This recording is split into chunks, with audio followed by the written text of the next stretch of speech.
Hello everyone, how are you going? Welcome to a live stream tonight. Welcome to... Hang on, I'm playing my own sound back to me. Wait. I'll get this sorted one day. One day I'll get it sorted.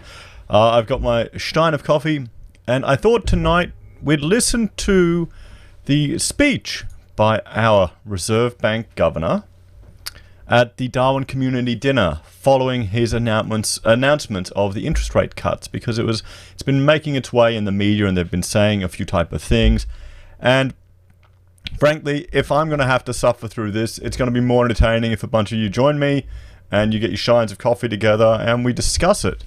So I've got all your comments appearing up here, guys, and I'll bring them across. We'll talk about particular things. And I thought we'd just, go through his talk. We don't have to pay for an expensive gala dinner. We don't need to go to a trendy place. We can just have our cheap Aldi coffee. I mean, honestly, if I can get to a point where I can get Aldi to sponsor me, that would be the best achievement on YouTube. But anyway, so guys, let me know, is the sound all working? Is it all going through? Or am I speaking to myself again? I've got no stuttering on the stream. That's playing. Good. Welcome. How you going? We've got a few people on YouTube. Looks like we've got 40 people on Facebook. Fantastic. What are people talking about?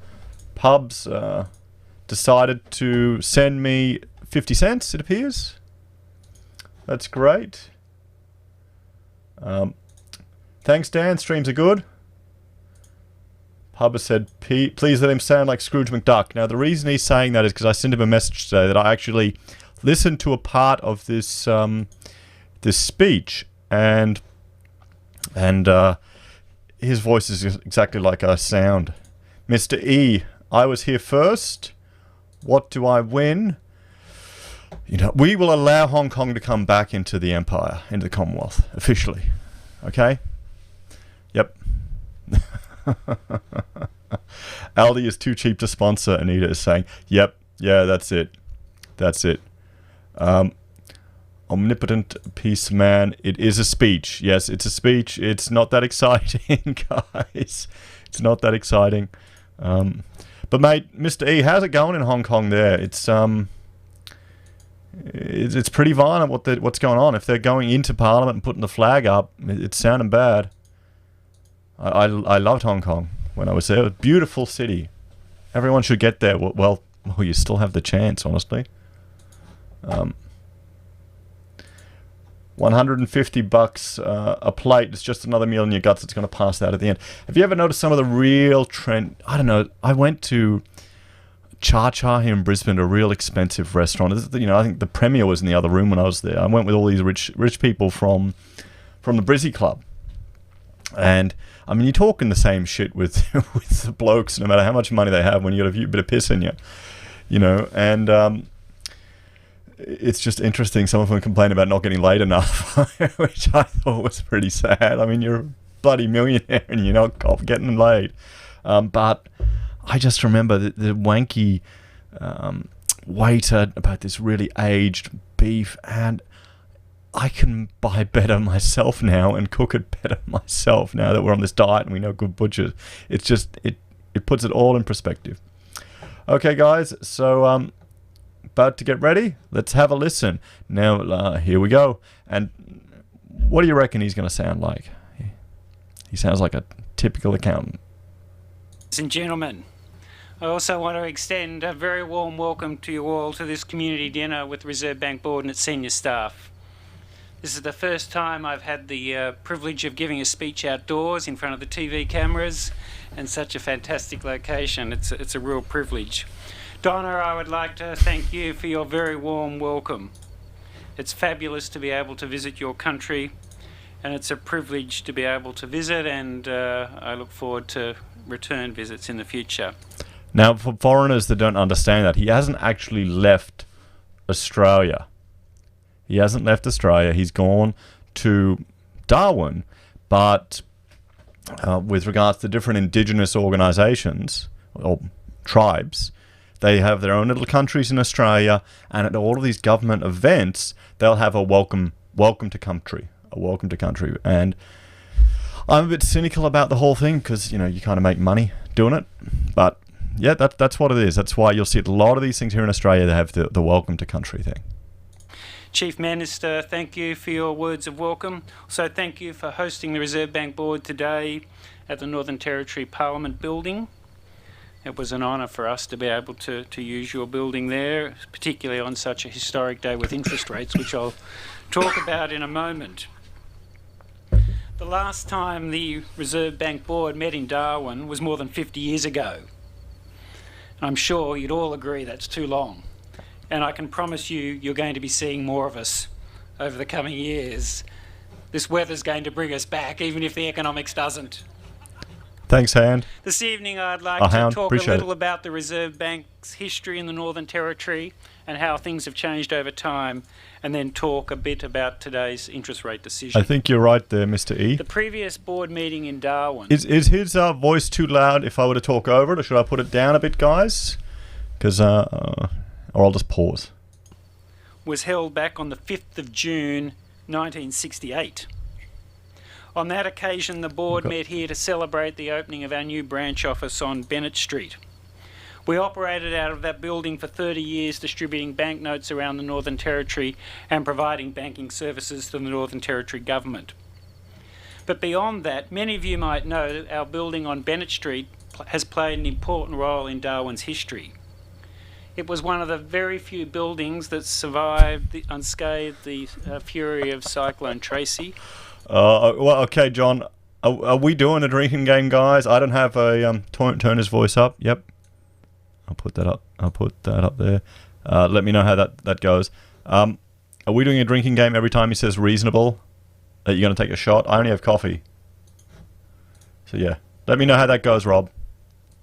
And this meant that in the aftermath of Tracy, we were able to make our banking chamber available to the police to use as their emergency coordination and communication centre. In some ways, this experience symbolises the Reserve Bank itself. We always build on strong foundations. We place great weight on stability and on resilience, and we seek to serve the public interest. And our presence here in Darwin did all that. And I'm very pleased to see that the building is still used in the public interest. It's the location of Tourism Top End. And I had the opportunity yesterday to walk into the building, and I was very pleased to see the old Jarrah countertop still in place today, serving the people of Darwin and the world. When that building was first opened, the Northern Territory News described it as, here, and I'll quote, bold, graceful and functional, and adding a touch of simple elegance to Darwin. 1960s architecture really... Let's have a look at the... Yeah, well, we can look at the building that he's talking about there. To be honest, I kind of like this style for civic buildings, for government buildings. I mean, there's no... It's meant to be boring. It's a bloody Reserve Bank building. It's meant to scream as, you know, here's the state. But I guess that's just me. That's just me. Doesn't always stand up the test of time. But I hope you still think that this building was bold, graceful and functional. And I don't know whether it's adding elegance to your city, but I think it still looks pretty good. Defeat likes it In good. preparation for our meeting today, I looked back at the archives at the Reserve Bank, including the minutes of the meeting in 1968. And I'm glad that we're finally releasing those minutes today. It's taken 51 years, but there we are. 51 years. Oh, that's efficient. That's efficient. Oh. That meeting was the second last one for the first governor of the Reserve Bank, Nugget Coombs, before he retired. And reading the archive material reminded me of just how much the world has changed. One obvious change is the way that monetary policy works. The main decision made by the board at that meeting back here in '68 was that Dr. Coombs recommend to the Treasurer that he adjust interest rates on trading bank fixed deposits and saving bank deposits. From today's perspective, this is remarkable on two levels. First, the RBA was just making a recommendation to the Treasurer, and that was obviously before the days of central bank independence. That's interesting. That's a throwback to history, isn't it, guys? Second, monetary policy was exercised partly through direct controls on bank deposits. So it's a very different world we live in today. I can assure you that the Reserve Bank Board makes its decisions completely independent of government, and we don't directly control bank interest rates, so I read in the media people would like us to. I'd rather you control credit card interest rates, but that's a different topic. Another difference that has struck me is the way the board works and its approach to risk management. In 1968, the board was made up of 9 men. I wish it had been 9 women, but 9. We can't even get a bloody... We can't even have a bloody dinner talk without the social justice sexist crap coming in. Oh, come on. Please. Is it just me hearing this everywhere? And there were no women at all in the board in 1968. And it wasn't until the early 1990s the first woman was appointed to the board of the Reserve Bank. Okay, you know what? Let's have a look. Hang on. Let's look at our economic complexity in 1968, guys. What do you think? Should we try and have a look at that? You know? No. I won't be that naughty. I won't be that naughty. We'll get back to Our this. board's very different today. And in 1968, the board took advantage of a trip to Darwin So he is at SJW, to make a okay. one-week tour of northern Australia. It visited Gladstone, Weipa, Gove, Kununurra, the Ord River, Dampier, Mount Tom Price and Alice Springs, and the list goes on. Almost the entire board travelled together on a private chartered plane. Today our risk management guidelines wouldn't allow this. Why? What is it? Risk management guidelines. See, that's the thing. A lot of these organisations, they won't fly on one plane. They'll fly on like 5 different ones and then have additional costs and all these things because we have to save our precious people. They don't allow the governor and the deputy governor to travel together. And I can also assure you we don't take private planes. Is that probably the Me Too movement now? What if there's a man and a woman there as governor and deputy governor? You know, maybe Me Too is going to lead to that, where they can't be in the same space together. I'm just being a bastard now. And unfortunately, the demands of today's globalised world make it very difficult to undertake such an extensive trip. The other area where there's been much change since the board last met here is the relationship between the original people of this land and the wider Australian community. In his final months as Governor of the Reserve Bank, Nugget Coombs began work as the Chair of the Council of Aboriginal Affairs. You might recall that this council was established by Prime Minister Harold Holt after the 1967 referendum. Coombs worked tirelessly for almost 3 decades advocating for Indigenous rights and social justice. He was a very strong advocate of land rights and encouraging pride in the identity of Indigenous Australians. He cared deeply and passionately about their welfare and the preservation of cultural values and traditions. Over the years, Nugget Coombs developed a particularly strong relationship with the people of Arnhem Land, especially the Yolngu people around Yirrkala. You might recall that they were responsible for the Yirrkala bark petition submitted to the Australian Parliament in 1963. The Yolngu wanted to be consulted as the traditional custodians of the land before the government granted mining rights. And these petitions were an important step towards the native title rights that exist today. Coombs travelled to Yirrkala many times, the first time being shortly before the board met here in '68. He wanted the interests of the community to be recognised and was always looking for ways that its members could benefit from the new bauxite mine at Gove. Tomorrow I will have the great honour of being able to travel to East Arnhem Land and Yirrkala just as Nugget Coombs did. I'm incredibly pleased to be accompanied on this trip by Susan Moylan Coombs. Susan was born in Darwin and is part of the group known today as the Stolen Generations. Susan was adopted by Nugget Coombs' oldest son John and his wife Jan. Susan is continuing her grandfather's work as a tireless advocate for the welfare and prosperity of Indigenous Australians, and I'm really pleased she's here tonight. Susan, I can't see where you are because of the lights, but if you could stand up and give you a round of applause, thank you.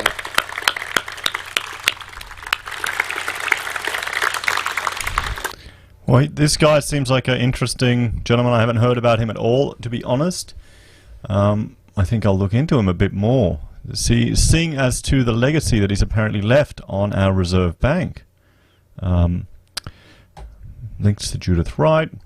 Okay, cool. Good on him. Oh, there we go. Good old Hawkeye.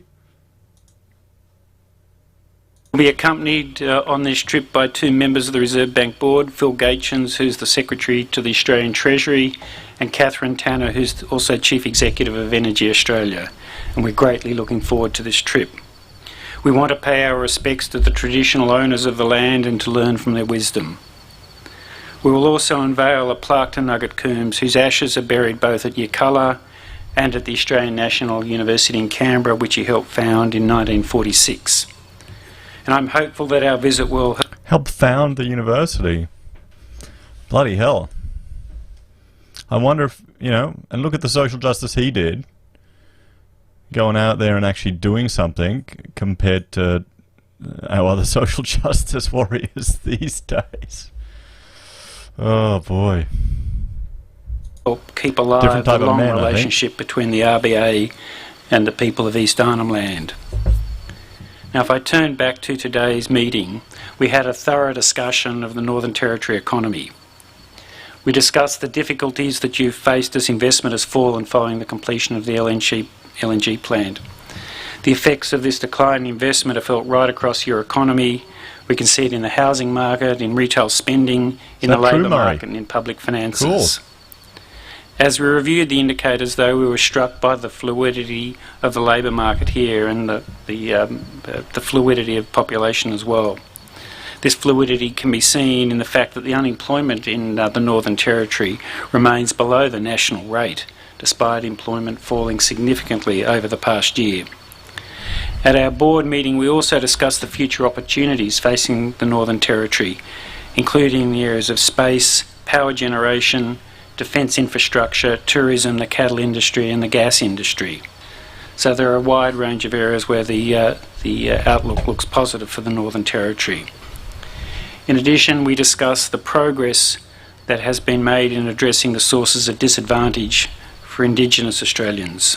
It's interesting all the things he's outlining there with regards to opportunities of the Northern Territory and the opportunities that would have for the Indigenous Australians and frankly everyone in the Territory there. But can you see the Greenies just chucking up a stink about any of it? And then Labor, who they keep voting in up there in the Territory, bending the knee for political reasons in other states to secure seats on the East Coast? Or am I just being too cynical, guys? Am I being too cynical? There are many areas where Nugget Coombs would have been pleased to see the progress that's been made. But regrettably, there are too many areas where not enough progress has been made and where the progress that has been made has been too slow. There's some areas where we've made absolutely none. It's insane. It is just terrible. It really is. I mean, some of these remote communities where they've got all these government agencies and services that kind of outnumber the population there. Oh, I don't know. I would like to encourage businesses to set up in these remote areas somehow. Why are we sending call centers overseas? You know, give them free tax for 5 years or something, rather than just chucking money. If we're going to chuck money, chuck it at private business to employ people, or building infrastructure. This remains an important issue for the country as a whole. Yeah. I'd now like to turn to today's interest rate decision. Okay, 10 minutes in, and we're getting to the interest rate decision. Okay. Get ready. Got my stein. Oh. It's not true, Dan, mate. They used to. They used to. A lot. For welfare. Definitely. Hey, Luke. You made it just in time. It's 10 minutes in and he's now just talking about the interest rate decision. He's now just talking about interest rate decision. Okay. Everyone get your stein ready. Let's go. I'm sure you're aware this morning the board decided to reduce the cash rate by 1/4 percentage point to 1%. That's a new record low following a similar adjustment last month. So who do you think's going to leave more of a legacy on the history pages? Good old Nugget? Or Lowe? Low with a record low. Oh, that's terrible. But I'm a father, so that's a dad joke. This easing of monetary policy will support jobs growth across the country, and it will provide greater confidence that inflation will be consistent with the medium-term target of 2 to 3%. Our assessment is that despite the Australian economy having done reasonably well over recent times, there is still a fair amount of spare capacity in the economy.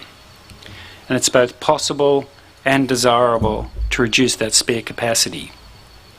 We should be able to achieve a lower rate of unemployment than we currently have, and we should also be able to reduce underemployment.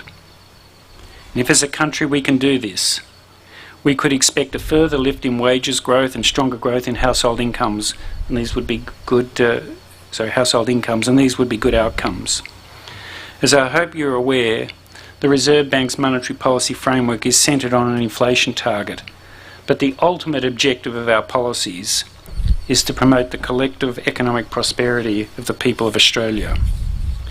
In the Board's judgment, the easing of monetary policy last month and this month will help promote our collective welfare. At the same time, though, we recognise that the benefits are not evenly distributed across the community, and there are some downsides to monetary easing. And it's partly for these reasons that over recent times I've been drawing attention to the fact that as a nation we have options other than monetary easing for putting us on a better path. One option is fiscal support, including through spending on infrastructure. This spending not only adds to demand in the economy, but provided the right projects are selected, it adds to the country's productive capacity. In my view, it's appropriate to be thinking about further investments in this area, particularly with interest rates at a record low, the economy having spare capacity, and some of our existing infrastructure struggling to keep pace with the ongoing population growth. He's making good points there. What infrastructure? Maybe some dams. Or maybe nuclear power. That'd be good. That could improve everyone's lives in the country. Yeah. Fuck. We're never going to get nuclear in Australia, are we? I'm still going to get annoyed every time I open my power bill. Another option we have is structural policies that support firms expanding, investing, innovating and employing people. After all, a strong, dynamic business sector is what creates jobs in the economy. It can also help deliver the productivity growth that's the ultimate source of ongoing increases in our living standards. So as a country, we need to keep focused on these structural issues as well. But to repeat the point, it's important that we think about the task ahead holistically. Monetary policy does have a significant role to play, and our decisions are helping support the Australian economy. But we should not rely on monetary policy alone. We will achieve better outcomes for the society as a whole if the various arms of public policy are all pointing in the same direction. The 2 cuts in interest rates the Board has delivered recently will make an important contribution to putting us on a better path and winding back spare capacity in the economy. But it's also worth drawing your attention to a few other developments. First, borrowing costs for almost all borrowers are now the lowest they have ever been. As an illustration, the Australian government can borrow for 10 years at around 1.3%, the lowest rate it's faced since Federation in 1901. It's also able to borrow for 30 years at an interest rate of less than 2%. Private businesses and households also face very low borrowing costs. And that's not only because official interest rates, which we set, are very low, but also because credit spreads are currently quite low too. The second point I draw your attention to is that Australia's terms of trade have risen again, largely due to higher iron ore prices. Investment in the resource sector is also expected to increase over the next few years, after having declined significantly for almost 7 years now. To be clear, we're not expecting another mining boom, but we are expecting a solid upswing in the resources sector, which will help lift the overall economy. I hope in time the effects of this upswing will be felt here in the Northern Territory too. So they're putting their hopes on an upswing in the resources sector.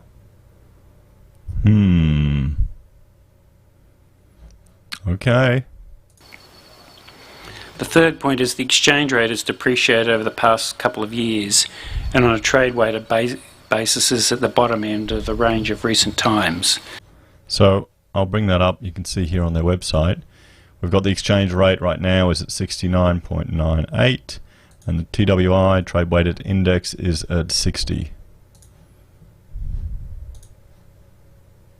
This is helping support important parts of the economy too.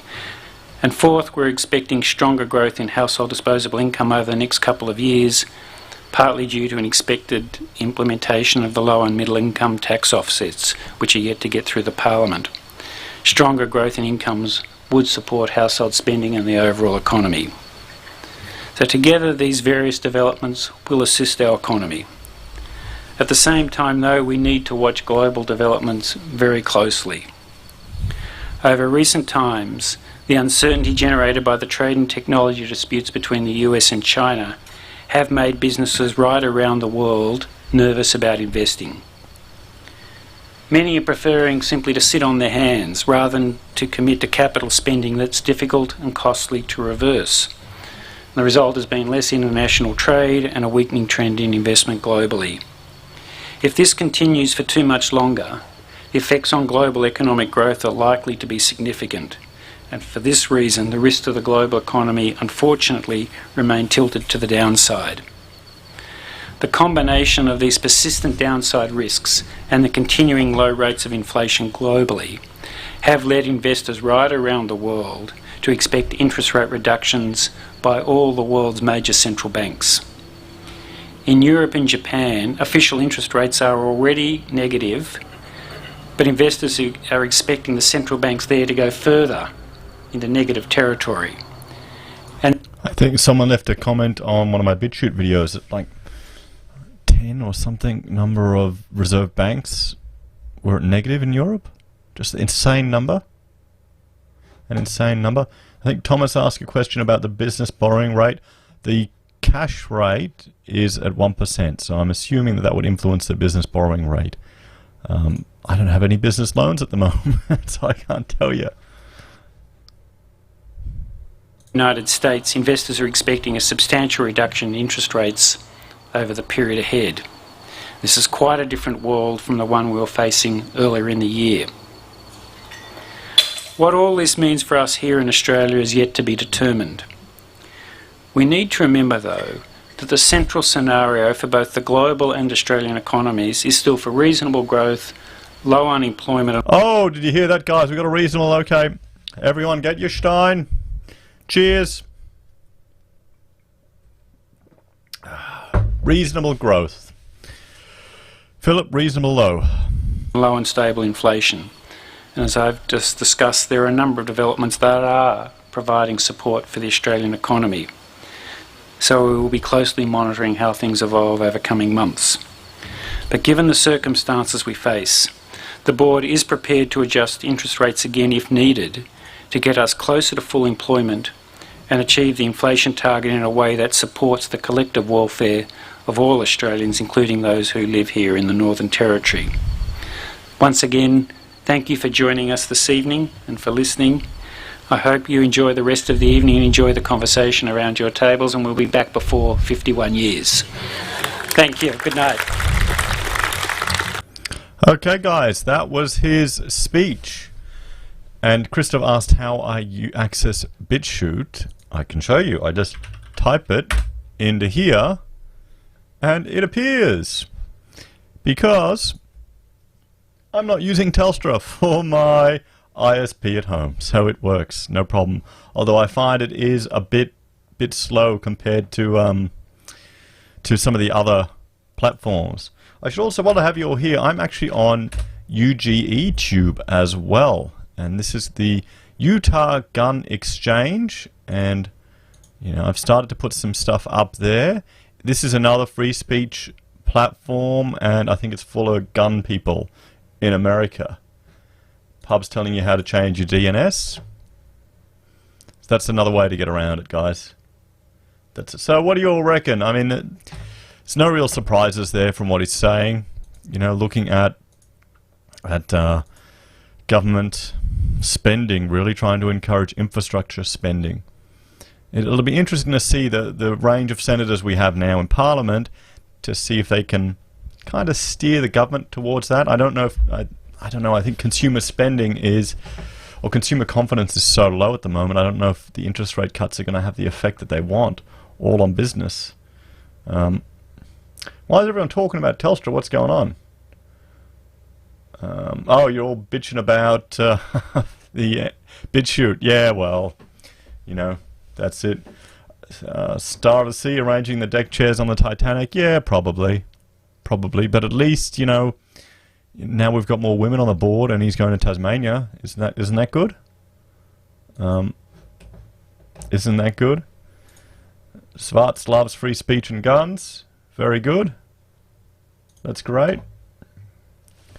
What else are we looking at here, guys? Just checking your comments. Boots off with me, fellas, to the Philippines. Okay? Good stuff.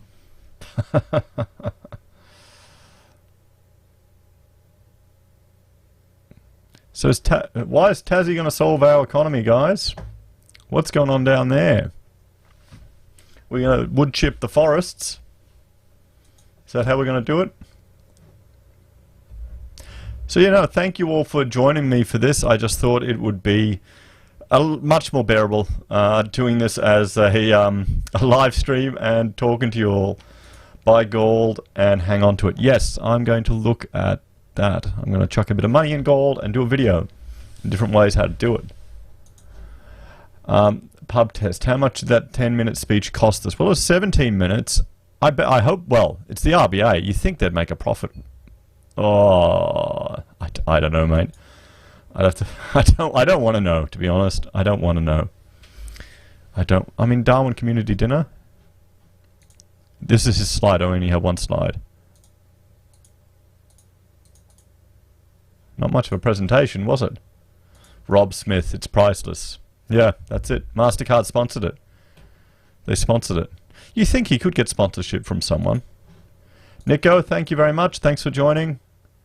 You know, I know listening to the Reserve Bank Governor is not the most exciting topic for YouTube. Yeah, but, you know, that's it.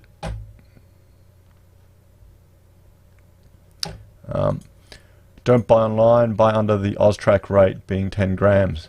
Okay. I was going to get a metal detector and go digging. Don't want the government to keep track of your gold holdings. Yes. Yes. Well, I'll look at a few different things. How to buy gold, how to buy silver, how to buy Bitcoin, those type of things. I don't know. I mean, I've been burned with crypto, but I kind of want to chuck a bit in there just to be safe. Australia really needs to get rid of the Lima Declaration. I think it's too late, mate. I mean, we can... It's... Our culture's shifted. Get your mining rights in Victoria for prospecting.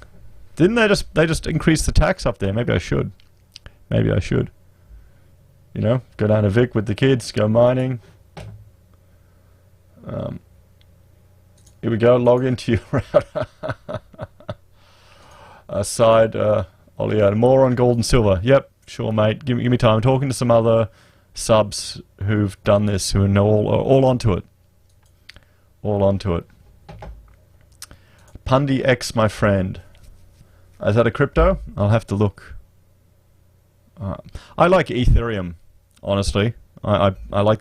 Well, the whole crypto thing, the thing I really like about it, is that you can have a global stock exchange, essentially, with regards to all the tokens that people could invest in, and you could get lucky. But a lot of them went under. A lot of them went under. I lost money on a few of them, so Rachel's a bit shitty at me over that. But it's okay. I burned through a whole lot of money on power to mine it, and then I made a whole lot of money, then I lost it all. That's crypto for you guys. That's crypto. So yeah. Well, guys, I am probably going to call it a night there. It's just going to be a short one. Is there anything else you want to discuss while I have you? Because we had a job come in for a client, and the boys were meant to get me half the data a week ago, and they didn't. And the boss came back from a conference, and he rang me up today. Oh, we need to do it quick. So that's what I'm doing. That's what I'll be doing tonight. Don't forget Jordan Peters says clean up your room. Well, my room's pretty good. Look at some of my older videos, mate. The background here is doing, you know, it's getting real kind of good. Kind of good. What about mascot, Luke? Something else happened again? I hope not. Oh, you want to talk about it? I mean, it's kind of gut-wrenching, isn't it? Looking forward to your next video from Johnny Soft. Thanks, mate. Thanks. I'll keep chipping away at it, you know. What should I do with all my money in the bank? Not take advice from people on YouTube about how to spend your money. That's what I can tell you. Talk to a financial planner or a few of them. You know, don't risk anything you can't afford to lose. That'd be the one advice I'd say. If any of you are following crypto, there's BitConnect, a big pyramid scam, and there's just look up all the stories of people who've lost their life savings on it because they went all in on stuff and they made stupid mistakes, and it's gut-wrenching to read. It really is. Or you could just spend it all on Aldi coffee. Crow bites. It seems like everywhere is bad right now. Yeah, I think we're going to have a tough time. Star of the Sea, any steins for sale? Not yet, mate. I need to find where to do. I've actually got a shop that can do other stuff, but I don't want to go with them. I want to try and find another place to make it. I'll have a look. I'll make some phone calls. Maybe I should handcraft them. Oh, they'll be crap then. I sucked at pottery. I sucked at pottery. Bob Down, thanks for subscribing, mate. I don't know if you're watching. Nef's Cafe Gold is not the best gold to buy. What do you mean? You should stockpile up on it. That's a good video. I'll do that one, Thomas. You know? $250 guarantee in the bank unless they go broke.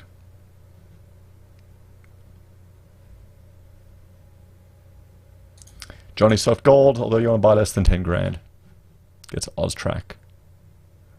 What about bullets, guys? Are bullets good to be buying? Get your kids to make steins to sell. You know what? I could do that. You know, they'll all be like funky children's arty stuff, and people will like the fact that they're dodgy. You know? That's it. Star of the Sea, maybe you could take orders. If I take orders, then I've got to move on it. The problem with how we're working now, with the type of client we have, I'm going to have a crazy 2 weeks, guys. Okay, because we have to do all this conversion, point cloud conversion of a school over to Rivet, and that'll take a lot of time. Nico, thank you very much for the super chat, mate. I appreciate it. I should let you all know that your donations are all going towards me buying the professional or the version of vMix Pro that I'm using, the software here.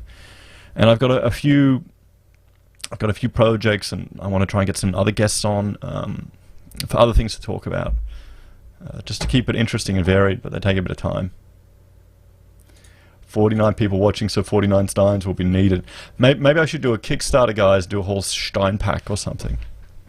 Stein pack. I don't know. Maybe I can just order some in, and well, I'll try and find an Australian that can make them up for me. Because I mean, I don't know where I got this one from. Honestly, I think I inherited it from my father. I should talk to my family over in Europe, see if they can ship me some steins. I mean, oh, come on, they're all made in China anyway. Who are we kidding, guys? Who are we kidding? A 10k sub gift. Yes, yeah, that's it. When we go to 10ks. Bring out a yearly stein. That's a great idea. Johnny's worried they're going to be made in flammable cladding. Now what we'll do is we'll make them out of asbestos. We'll get them from China made out of asbestos so it won't burn. Just don't breathe it in or drink anything out of it.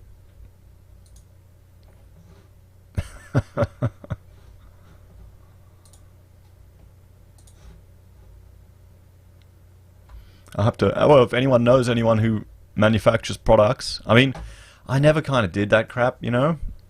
When you have your practice. When I was really going on the networking stuff, you know, people will give you pens and stuff like that. I didn't do anything like that. I'd just take people out for coffee or for lunch or something. because I hated that garbage. But I mean, the trade reps had to give it all to us, and we give it all to kids, really. But it's all dodgy.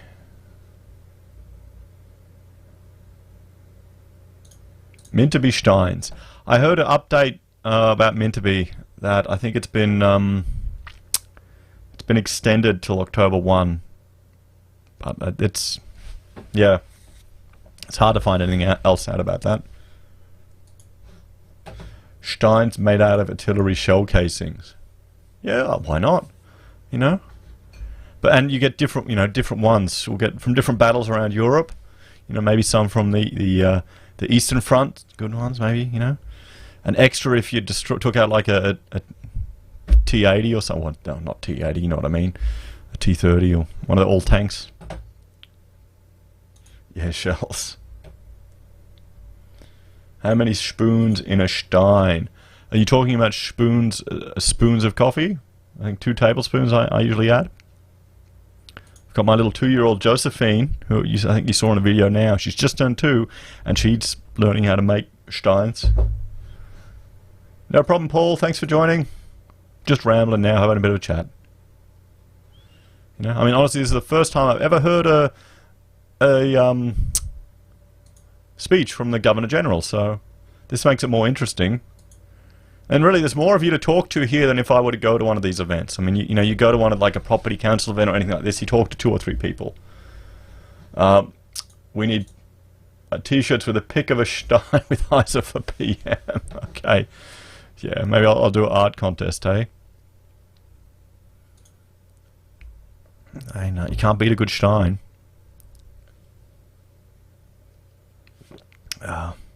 Anti-communist. Hard to highlight the speech, though. Yeah, well, actually, okay, you're being a smart ass, but I can download the speech. You want me to highlight it that way? I can download the text and highlight it. I'll find a way. Maybe I should have done that. Maybe I should have done that while we were going. So yeah, anti-communist one.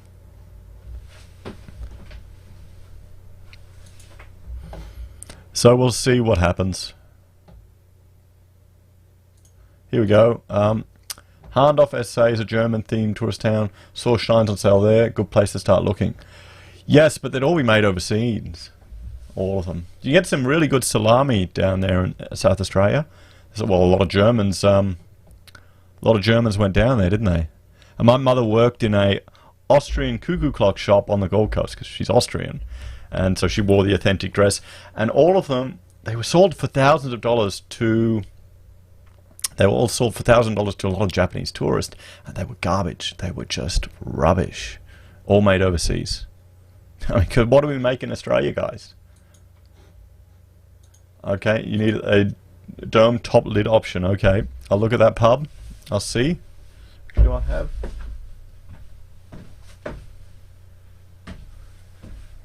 I'll have to get some other steins out. I've got a few other ones. I'll get them into circulation. Rachel hates me drinking out of them. She intentionally gets the kids to break them because they're a pain in the ass to clean.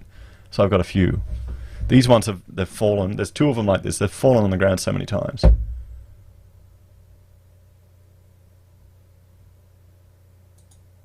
In op shops. That's a good idea. Maybe I should do that.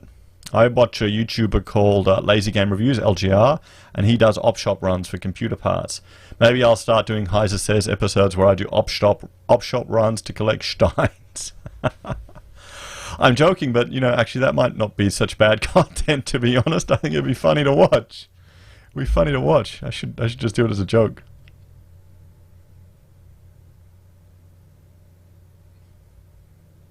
So guys, thanks for joining me tonight. I'm going to get to work, or probably just relax now. And I will see you all again tomorrow. So yeah, thank you all very much. And take care, everyone.